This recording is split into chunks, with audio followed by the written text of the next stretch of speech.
ឡាយទៅមើលប្រវត្តិខ្មែរឲ្យច្បាស់លាស់ទើបគេកុហកយើងអត់បាន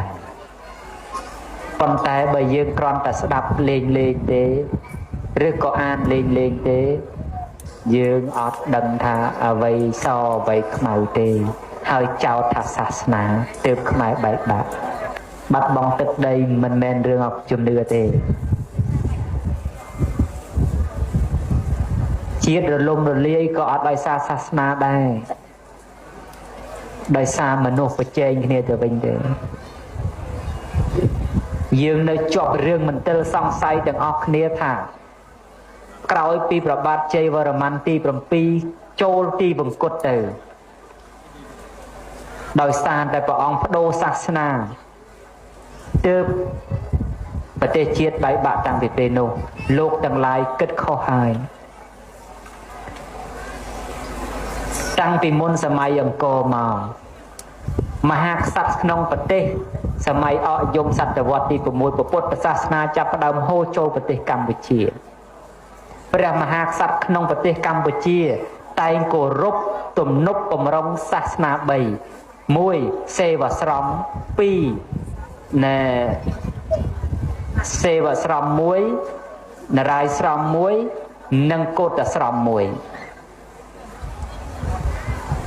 វិស្ណុស្រមគឺអាស្រមសាសនាដែលជឿជាក់គោរពព្រះវិស្ណុ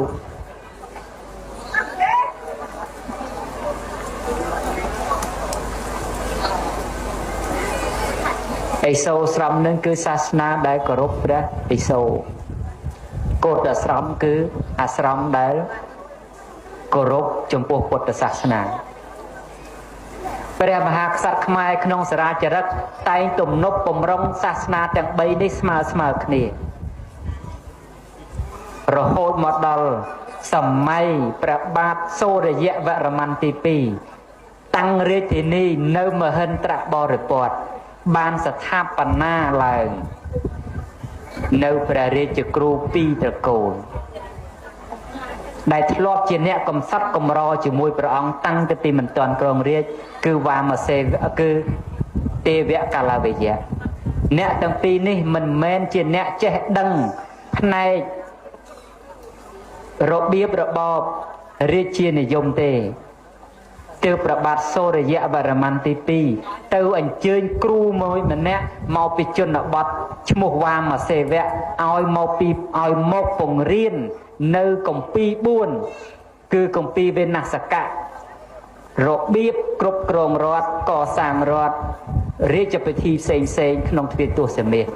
បានកសាងឡើងនៅព្រះពុទ្ធរូប9ព្រះអង្គជាពុទ្ធរាជក្នុងសម័យកាលនោះហើយបានកសាងនៅរាជមួយនៅបដិមាមួយតំណាងឲ្យ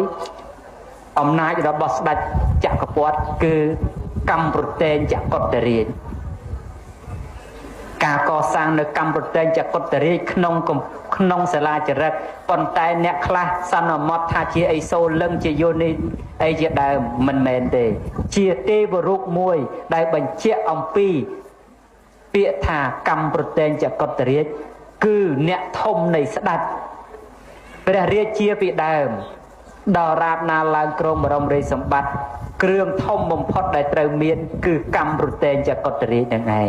ទើបស្ថាបនាអ្នកនោះឲ្យទៅជាព្រះរាជាបាននិយាយចូលមកវិញក្នុងព្រាហ្មណ៍ទាំងពីរគឺវាមសេគឺកាលទេវកាលវយៈទាំងពីរត្រកូលនេះមានតួនាទីរក្សាក្បួនច្បាប់ខ្នាតរបស់ព្រះមហាក្សត្រហើយអនុវត្តតមកពេលដែលព្រះមហាក្សត្រយាងទៅទីណាព្រាហ្មណ៍ទាំងពីរត្រកូលនេះរមែងទៅតាំងលំនៅក្បែរនឹងរាជវេះរបស់ស្ដេចគ្រប់ស្ថានអំណាចការកសាងក្បួនឆ្នាប់គម្ពីរទាំងអស់ដែលបានមកពីគម្ពីរវេនស្សកៈគឺគ្រប់គ្រងដោយព្រាហ្មណ៍ទាំងពីរត្រកូលនោះជាដរាបប៉ុន្តែមកដល់ក្នុងរាជរបស់ព្រះបាទជ័យវរ្ម័នទី7ព្រះអង្គបានបដូរការគ្រប់គ្រងពីព្រះរាជគ្រូទាំងពីរត្រកូលនេះឲ្យមកខាងទេវាករៈបណ្ឌិតអ្នកគ្រប់គ្រងវិញអញ្ចឹងអំណាចទាំងអស់ត្រូវផ្ទេរមកខាង ត្រកូលរបស់ទេវាករៈបណ្ឌិតលោកទាំងឡាយគិតសាកឡមើលតាអំណាចតាំងពីសូរ្យវរ្ម័នទី2តមកអំណាចនៅខាងត្រកូលទេវកលយៈទាំងអស់ប៉ុន្តែមកហេតុអីមកដល់សម័យប្របាទជ័យមន្ទី7បដូរទៅកាន់ទេវាករៈបណ្ឌិតវិញតើអ្នកមុនអន់ចិត្តឬអត់នេះមិនមែនជាចំនួនសាសនាទេ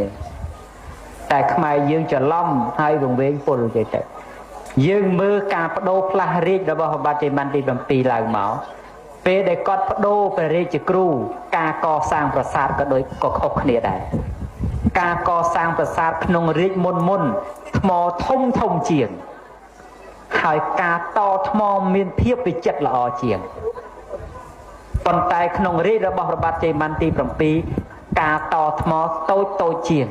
ហើយរូបចម្លាក់មិនសូវរស់រវើកដូចជាសម័យកសាងអង្គរវត្តអីទេយើងមើលរូបចម្លាក់